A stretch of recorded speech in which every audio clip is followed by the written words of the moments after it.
Good morning and welcome back. Today is going to be the second part of my two-part series about rebatching. The first one we did the hot process method in a microwave where you can actually salvage a batch of soap that went wrong.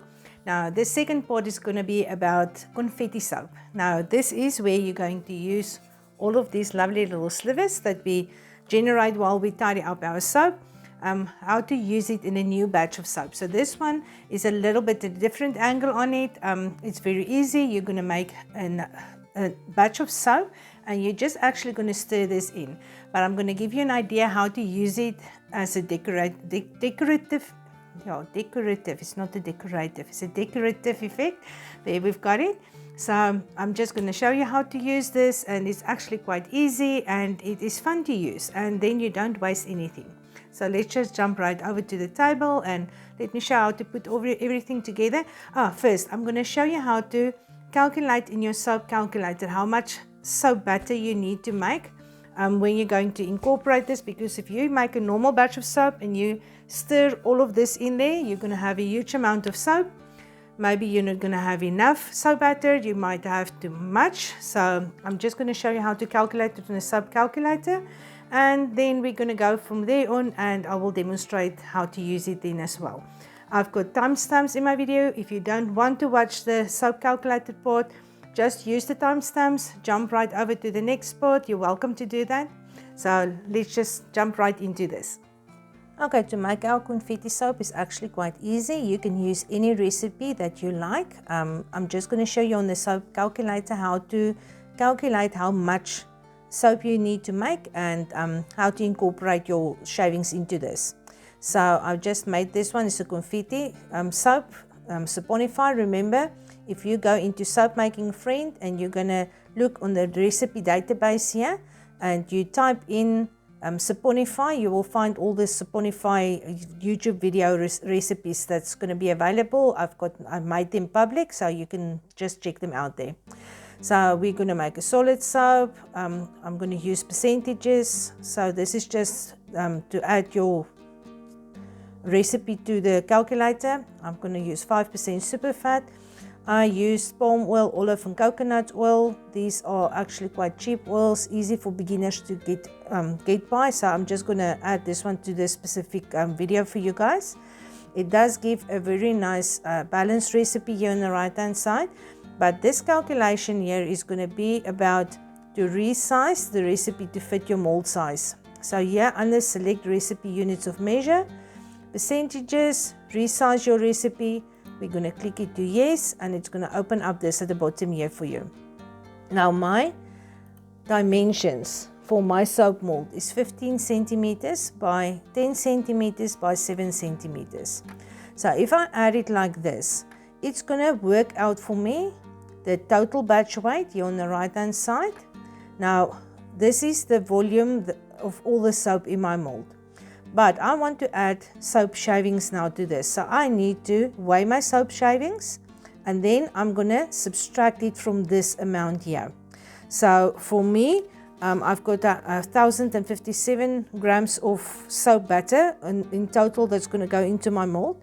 I want to add 100 grams of soap shavings. So I'm going to take this 1057 and I'm going to subtract 100 from that, and that's going to give me 957. What I'm going to do is I'm going to go back to the left hand side, and now I want to change my total batch size and I'm going to make it 957. So if I go back to the right hand side now, it will show me this is going to be my total batch size.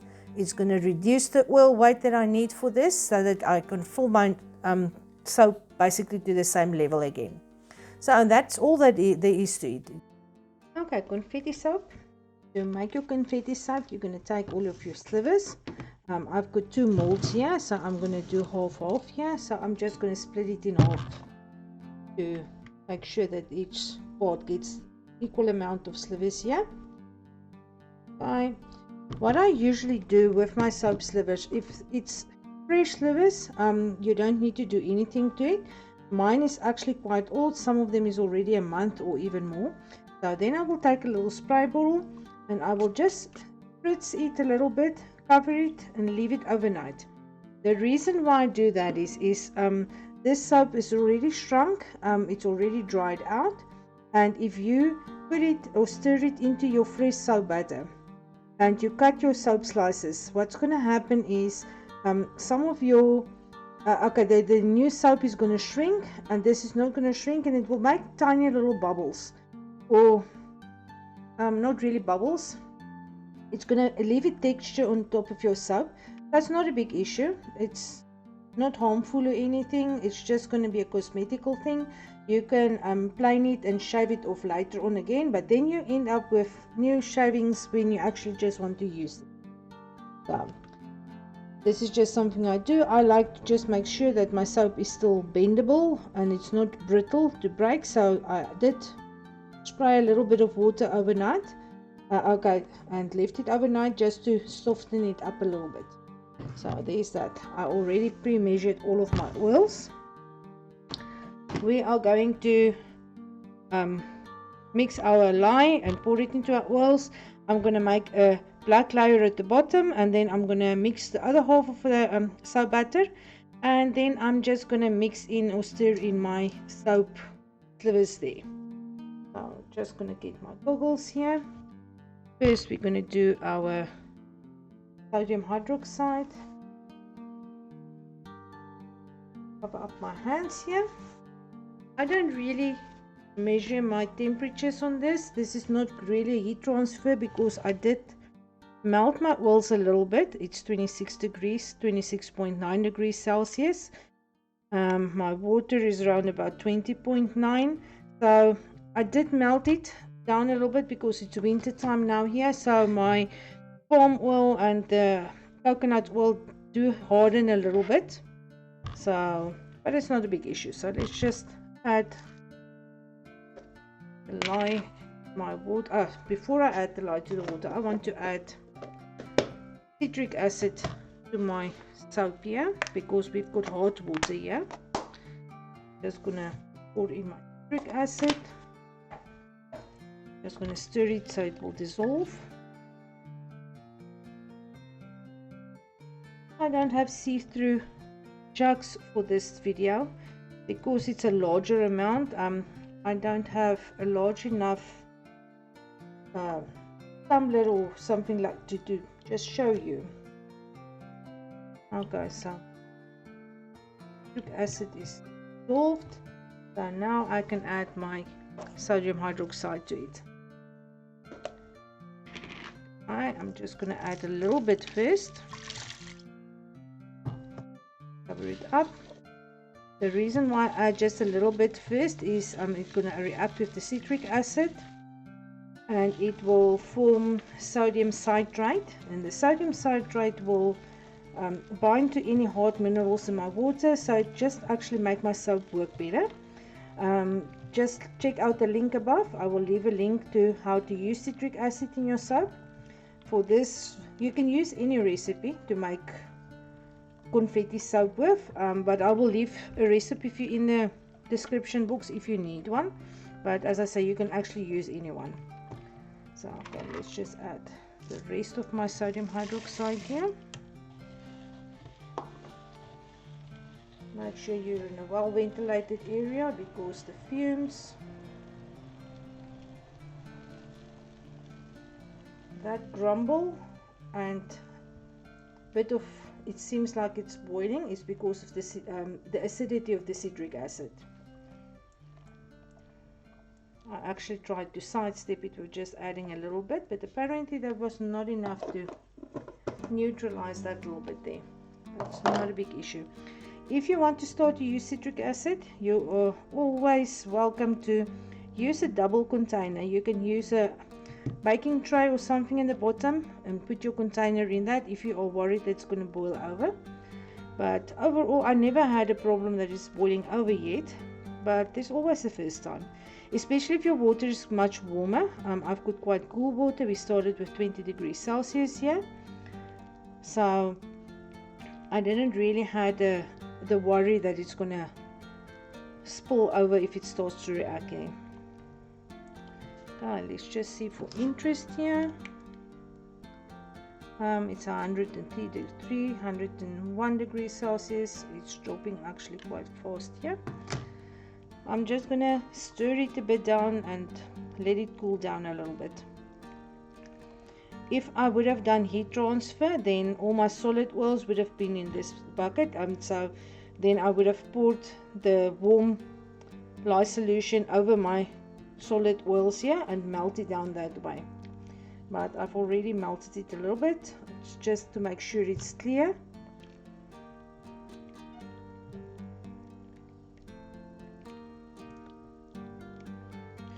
The recipe I'm using, the INS value is actually 160, so it's a bit to the higher side. That means that my soap will come to trace faster than when it's a little bit lower. So if I work at really warm temperatures, it will come to trace even faster than that. I'm just going to cool this down a little bit.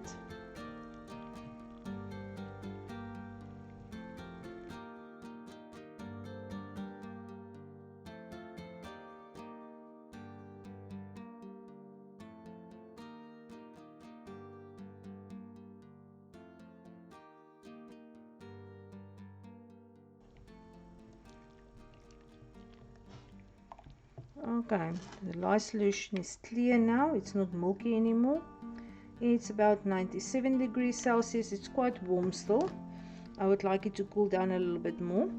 While it's cooling down, let's just quickly go through all the other ingredients. I'm going to use Activate. I'm going to split my batter in two, and then I'm going to add activated charcoal to 1/2 of it. I'm going to do the bottom layer a black layer. The top one, I'm thinking about adding some kaolin clay to it.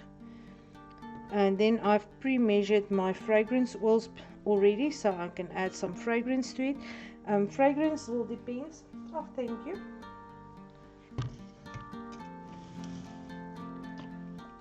Now it will cool down a little bit faster. Fragrance will depend on if your soap slivers is strongly fragranced already or not. But that is something that you must decide if you want to add some extra fragrance to it or not. My soap is actually quite old because it was grated, or the slivers that come from when you tidy up your soap.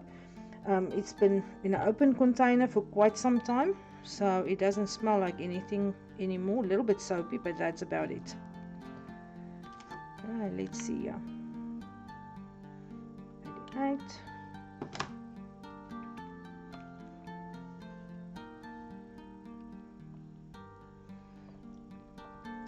You can leave your caustic soda to cool down by itself. It's just for the sake of the tutorial that I want to cool it down a little bit faster.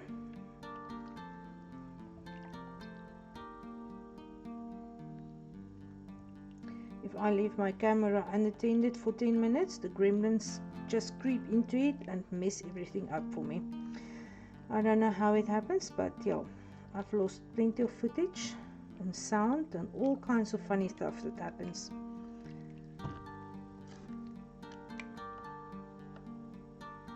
Ready to. I'm gonna add it to my oils, and it's not gonna be within 10 degrees Celsius of each other. The reason why you want to do that sometimes is when you're working at, if you melted down your oils and the oils are 45 degrees, 50 degrees Celsius, and if you add 80 degrees Celsius light to that, it will most probably volcano. So that is the reason why you want to get it within 10 degrees Celsius of each other if you're working at higher temperatures, just to make sure that it's not going to overheat. But chemically, you can add it together even if it's further apart than 10 degrees Celsius. For me, I know this is 27, if I remember correctly, so it's quite cool, 26, and this one is now 75. Just let it go a little bit more.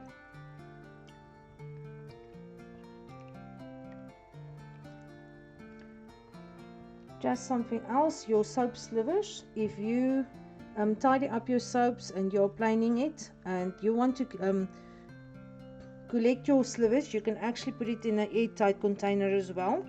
the day that you are planing your soap, then you don't need to add water afterwards. If you have an airtight container, it will stay soft and it's easy to add it to your stuff. You can actually add it when it's brittle and dry it out as well. As I said, it's just going to leave little bumps in your soap. Might be actually something extra interesting there. So there we go. 69, 70 degrees. Let's just cool it down a little bit more.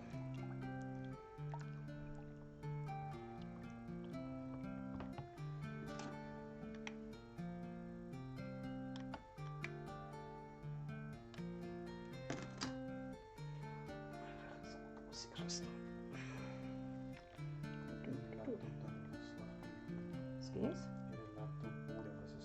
Welkom.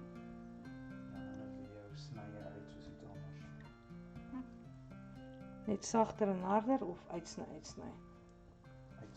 Ok, dan gebruik jy maar daai en is audio. Ek het vergeet ek kan sy audio gebruik. Daar's nog audio wat jy kan gebruik. Dankie. Dis 'n plesier. Nee, want jy sny elke nou en dan uit. Daar was 'n setting wat verander het. Jy sny uit nie 'n piek. Okay, gremlins. Okay, gaan oor gaan weer. Okay, 65 degrees Celsius. For me, that is cool enough. I can use this and add it to my oils.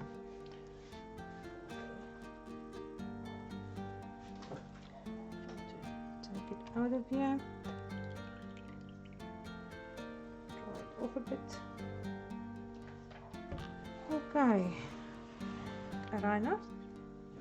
Thank you, my lovely assistant.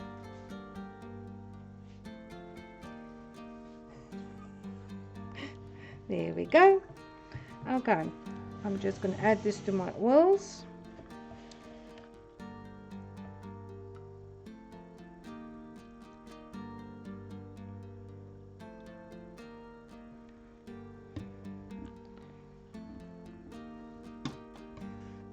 Oh, to keep this closer.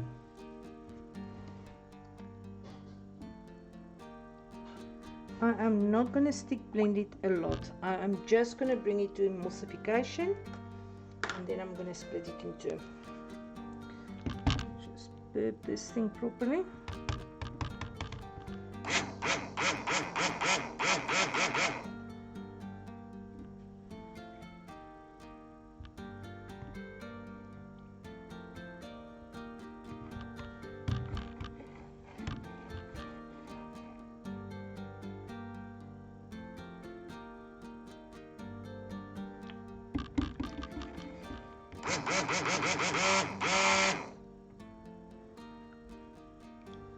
Okay, and that's about it for now.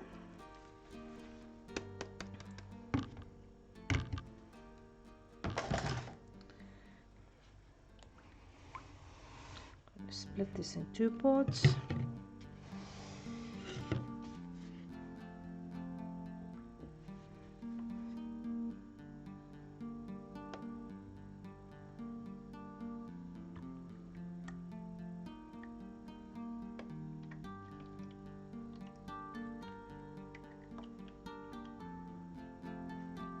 This thing is making a mess.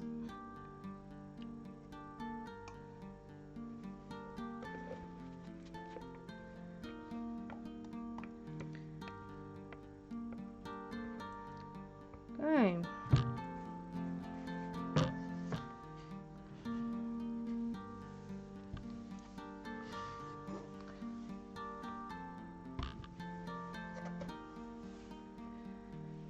Okay, I think we're going to most probably use this one to stir in our soap slivers into.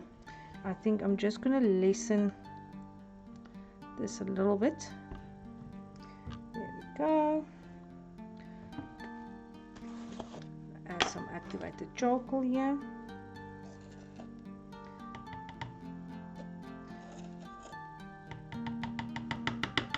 The amount of activated charcoal is personal preference. It's not a forced rule.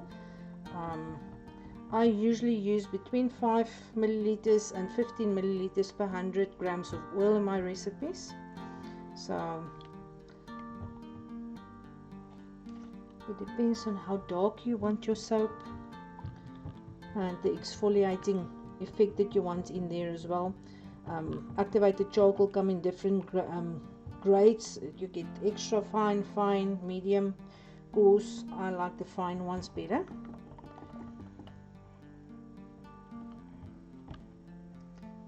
And let's just stickling this a tiny little bit.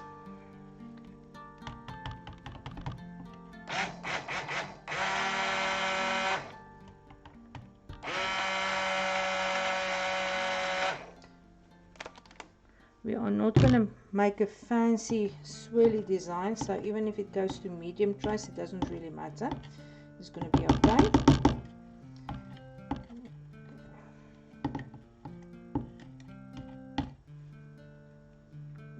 Keep this one in there. And then I'm going to add some of my fragrance oil. Now I do know that this fragrance accelerates, so what I'm going to do is I'm going to bring my molds closer to me. There we go. And now I've got a fly in the middle of winter. Can you believe it? And I'm not even making food or anything, but I do have neighbors that's got lovebirds, and the other neighbors keeps geese and chickens and so on. So flies are actually part of our life here. But normally during winter it's supposed to be much quieter and fly free. Okay, there goes some of my fragrance oil. Just going to stir it in.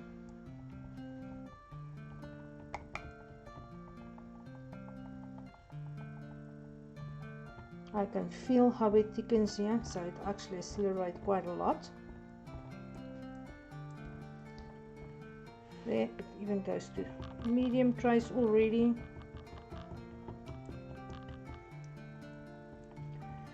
Now the reason why I chose this fragrance is I want actually the black to set up a little bit more before I add the other half. So this was on purpose.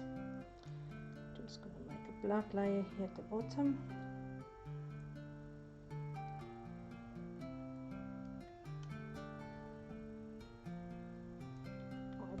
Between the two of them. Let's keep a little bit for in case I want to do something on the top. We'll see. I haven't decided yet. There we go.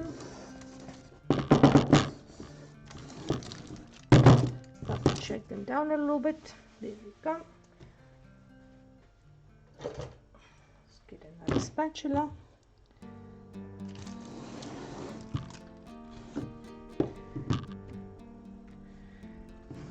Okay, actually I'm not going to do two different batches. I'm just going to first,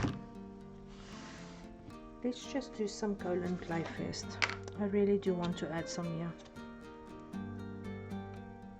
just to lighten it a little bit for contrast. There we go.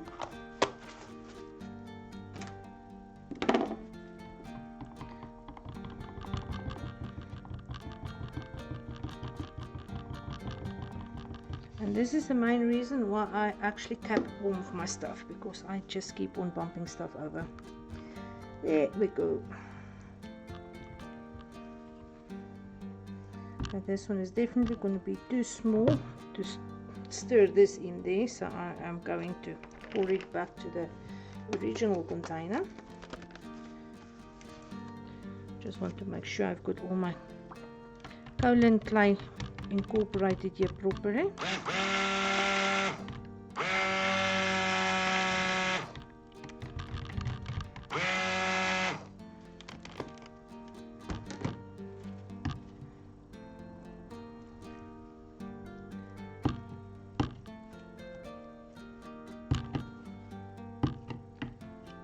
Okay, you go stand there, buddy. I am going to keep this fragrance for last. I'm just going to pour this back. Keep also a little bit maybe for the top. That might be a tiny bit for 2 soaps. A little bit back.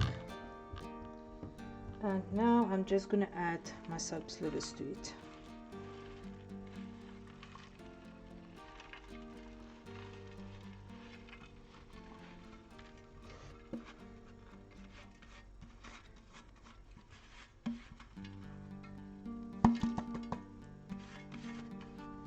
Okay, this aside.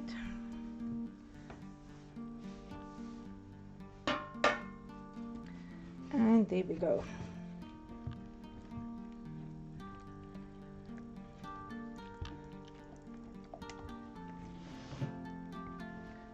Stirring this.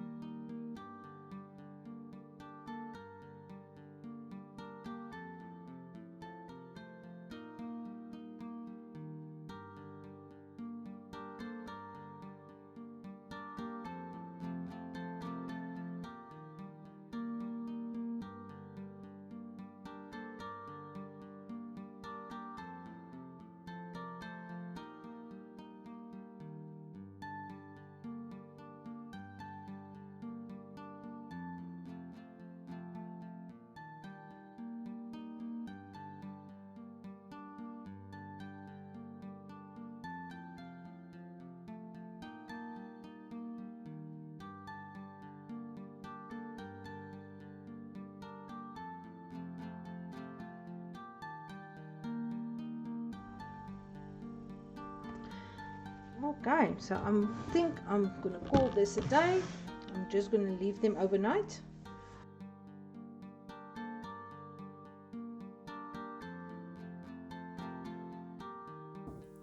Okay, and then our little leftovers. Let's see what happened here. This one is just a tiny little bit. I don't even think it's going to be enough for a sample. Oh my goodness. I love this. Such a marbly effect. This is quite unexpected. Oh, I like it. I like it. I will definitely make a soap like this on purpose. The whole thing. This is what happened when the black, if you remember correctly, the black, I added some fragrance oil to it and it started to accelerate, and then I've added the more liquidy white to it and I just stirred it in. This actually is an awesome effect. I like it a lot. I'm going to make more of those. And this is just the white one.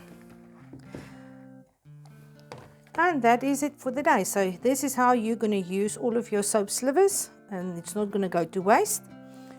It actually makes quite pretty soap if you choose your colors correctly. I'm going to play around. I think I'm going to search through my soap stamps and see if I can find a soap stamp that's going to work with this. This really does make me think about a mountain. Second thought, I don't even know if I can really choose between the two of them. Both of them is equally pretty and unique. I think for the next time, if I do something like this, I would pour the black part more unevenly to give a little bit more of a mountain effect. Then I've got a mountain in the black. I do have a giraffe stamp somewhere. I think a giraffe here would actually look quite nice. I'm going to play a bit and I will add some pictures to it. But that's for now. You must enjoy your soaping, and then I'll see you again next time.